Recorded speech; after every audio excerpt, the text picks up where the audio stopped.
दाता जग में, गुरु समान नहीं दाता।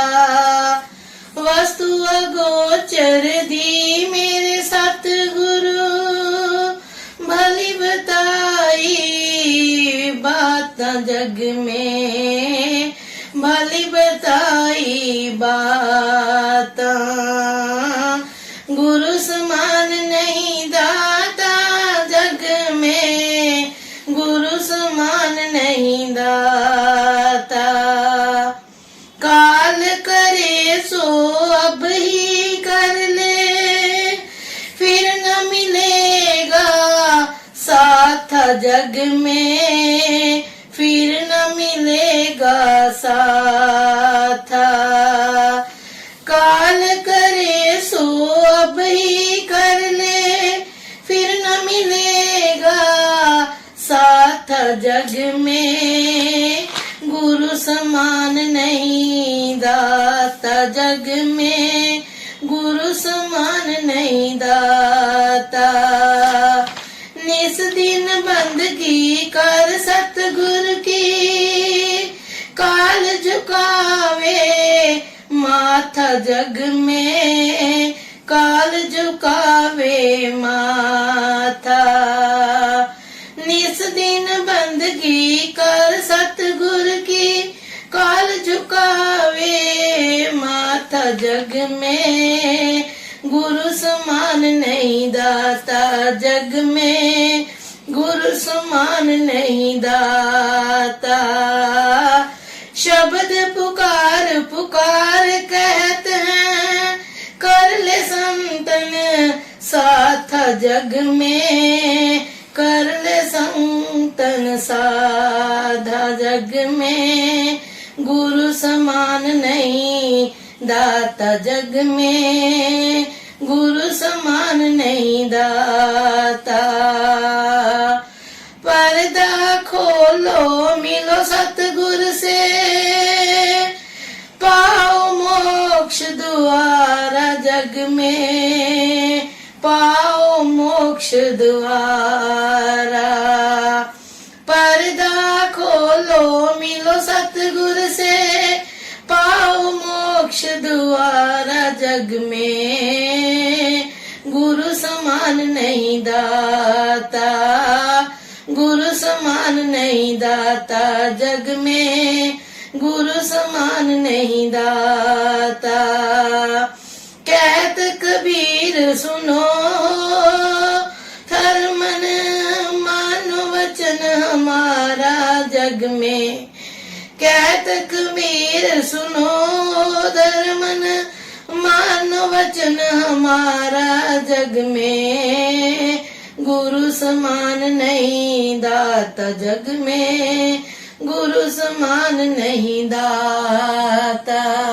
गुरु रूप प्यारी साध संगत जी, परम पूज्य परम संत सावन सिंह जी महाराज जी की अपार दया मेहर बख्शिश से आपकी सेवा में दासी द्वारा सत्संग प्रवचन रखे जा रहे हैं। जो साधक सदा गुरु के उपदेश पर चलता है, वह मन की मत के स्थान पर गुरु को मुख्य रखता है, वही गुरुमुख की पदवी प्राप्त करने के योग्य बनता है। गुरुमुख सदा सतगुरु का शब्द कमाता है तथा हरि के नाम में लिप्त रहता है। गुरुमुख ने अपना मन शब्द द्वारा वश में कर लिया होता है, उसका आधार केवल सच्चा नाम होता है, जिसके द्वारा उसकी सभी लालसाएं दूर हो जाती हैं। सत्संग प्रवचन शुरू करने से पहले आपकी सेवा में बेनती है, हमारे चैनल को सब्सक्राइब करें, लाइक करें व शेयर करें। धन सतगुरु, धन गुरु रूप प्यारी साध संगत जी। गुरु रूप प्यारी साध संगत जी, दासी का आप सभी पवित्र आत्माओं के श्री चरणों में कोटि कोटि प्रणाम है। परम पूज्य परम संत सावन सिंह जी महाराज की अपार दया मेहर से उनका रूहानी संदेश आपकी सेवा में रख रही हूँ। गुरु परमेश्वर पूजिए, मन तन लाए प्यार, सतगुरु दाता जिया का से दई आधार। यह श्री गुरु नानक साहब की शिक्षा है। गुरु साहिब कहते हैं कि हमारे पूजने के लिए दो चीजें हैं, एक गुरु और दूसरा परमेश्वर। आप कहेंगे कि पहले परमेश्वर को पूजना चाहिए। संपूर्ण सृष्टि, कुल खंड ब्रह्मांड, ईश्वर, परमेश्वर, ब्रह्म, पार ब्रह्म हमारे अंदर हैं। जितने भी संत महात्मा और मुसलमान फकीर अंदर आए, सभी कहते हैं कि परमेश्वर तुम्हारे अंदर है, परंतु बिना गुरु के नहीं मिलता। इसीलिए बढ़ाई किसकी है? गुरु की। यही कबीर साहब कहते हैं, गुरु गोविंद दोनों खड़े, किसके लाग पाए।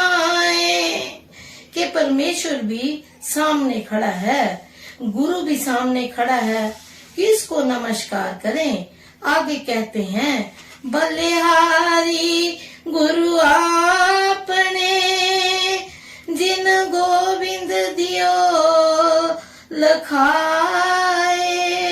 गुरु को क्यों? परमेश्वर हमारे अंदर है, लेकिन हमने परमेश्वर के अंदर होते हुए करोड़ों जन्म पाए। कभी घास, कभी फूस, कभी कीड़े, कभी पतंगे, कभी पशु, कभी पक्षी बने, परंतु जब गुरु मिला, उसने रास्ता बताया, हमने मेहनत करके पर्दा खोला तो परमेश्वर मिल गया। जब मौत आती है तो कोई साथ नहीं जाता, न बहन, न भाई, न माँ, न बाप। जो यह शरीर है, यह भी किराए का मकान है, इसे भी खाली कर देना है। अगर आप जाने वाली कोई चीज है तो गुरु है। मेरा अपना अनुभव है, जो अभ्यास की रीति है उसके अनुसार अगर कोई अंदर जाने वाला महात्मा मिल जाए, वह रास्ता बता दे, मनुष्य कमाई करे, तो इसकी मौत के समय कभी यमदूत नहीं आते। अगर फिर भी यमदूतों के साथ जाना है तो ऐसे गुरु को हमारा दूर से ही नमस्कार है। लेकिन जो ईश्वर का कानून है वह एक ही है। यदि अंदर जाकर देखो तो कोई भरम नहीं रहता। अगर जिंदगी में पर्दा ना भी खुले तो भी मौत के समय गुरु आता है और साथ ले जाता है। उस समय इसको इतनी खुशी होती है जितनी के विवाह की भी नहीं होती। कई बार देखा है कि जिन स्त्रियों के साल साल 2-2 साल के बच्चे थे, अंत समय सास कहती है कि बच्चे को दूध दो। वे कहती है कि हम बच्चे का मुंह भी नहीं देखना चाहती। आपको याद होगा, कले का एक सत्संगी था, उसका बाल बच्चों के साथ बेहद प्यार था। लोग कहते थे कि तेरी मौत किस तरह आएगी। जब मरने लगा, छोटे छोटे बच्चे थे, लगे तंग करने, लेकिन उसने अपने पास एक छुरी रख ली कि पास आओगे तो मार डालूंगा। सो नाम मोह नहीं रहने देता। ईश्वर का नियम आज का नहीं, जब से सृष्टि बनी तब से चला आ रहा है और जब तक सृष्टि रहेगी बराबर जारी रहेगा। जब तक परमेश्वर नहीं मिलता, हम गुरु की संगति करते हैं। हम गुरु के पास क्यों जाते हैं? जब तक परमेश्वर नहीं मिलता, हम किसको पूजें? उस बात पर विचार करने के लिए सारी दुनिया को सामने रख लो।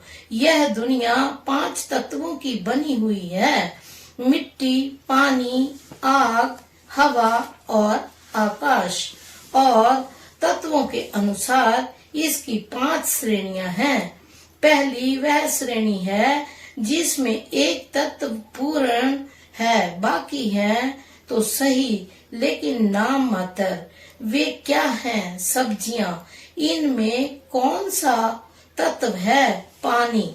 अगर मन 40 सेर भर साग को सुखाएं तो मुश्किल से 5-6 सेर रह जाएगी। 34-35 सेर पानी निकल गया। मनुष्य में 5 तत्व हैं।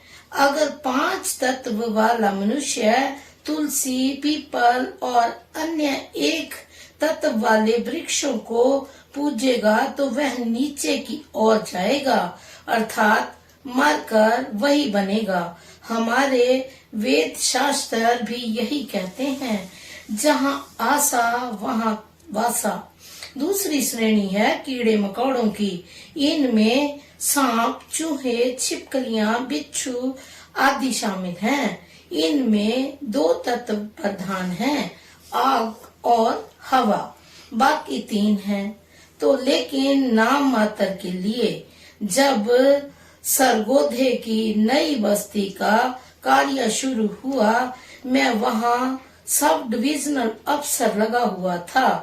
वहाँ 20 मील तक पानी नहीं मिलता था। मैंने वहाँ सांप, बिच्छू, चूहे, छिपकलियां आदि देखे, पर यह नहीं देखा कि वे कहीं पानी पीने जाते हों। वे अपने लिए पानी सब्जियों में से निकाल लेते हैं। अब जो सांप आदि को पूजेगा वह नीचे गिरेगा। तीसरी श्रेणी है पक्षियों की। इनमें 3 तत्व हैं, आग, हवा और पानी। बाकी 2 हैं, लेकिन नाम मात्र को। अगर 5 तत्व वाला मनुष्य 3 तत्वों वाले पक्षियों को पूजेगा तो वह नीचे जाएगा। चौथी श्रेणी है पशुओं की। इनमें 4 तत्व प्रधान हैं, आग, हवा, मिट्टी और पानी। इनमें बुद्धि नहीं है। अगर मनुष्य घोड़े, गाय, भैंस आदि को पूजेगा तो पशु ही बनेगा। हर एक मनुष्य में 5 तत्व हैं। अब सवाल पैदा हुआ कि मनुष्य को क्यों पूजे, जबकि सभी मनुष्यों के बराबर 5 तत्व हैं। यहाँ आकर सब हार गए। कहते हैं कि अगर कोई परमेश्वर है तो लाओ हमारे सामने, कहाँ है? लेकिन इनमें एक भेद है।